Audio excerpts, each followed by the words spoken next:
হাঁড়ি নাকি breeding box কোনটাতে বাজরিকার পাখি ভালো ডিম বাচ্চা করে, অর্থাৎ কোনটা ভালো? যদি বেস্ট অ্যান্ড বেটার অপশনের কথা বলা হয়, ব্রিডিং বক্স নাকি হাঁড়ি, আমি বলবো অবশ্যই ব্রিডিং বক্স বেটার, কারণ যেহেতু বক্সের ভেতর প্লাস্টিকের ট্রে থাকে, পরিষ্কার করতে সুবিধা, তাছাড়াও পাখিরাও যথেষ্ট স্পেস পায়, আবার আপনি খুব ভালোভাবে মনিটরিং করতে পারবেন।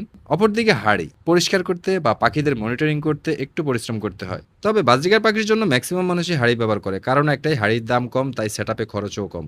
হাঁড়ি কিংবা ব্রিডিং বক্স দুটাতেই বাজরিকার পাখি ডিম বাচ্চা করতে পারে। এখন সিদ্ধান্ত আপনার, আপনি কোনটা ব্যবহার করবেন। এই নিয়ে আরো কিছু জানতে চাইলে কমেন্ট করতে পারেন।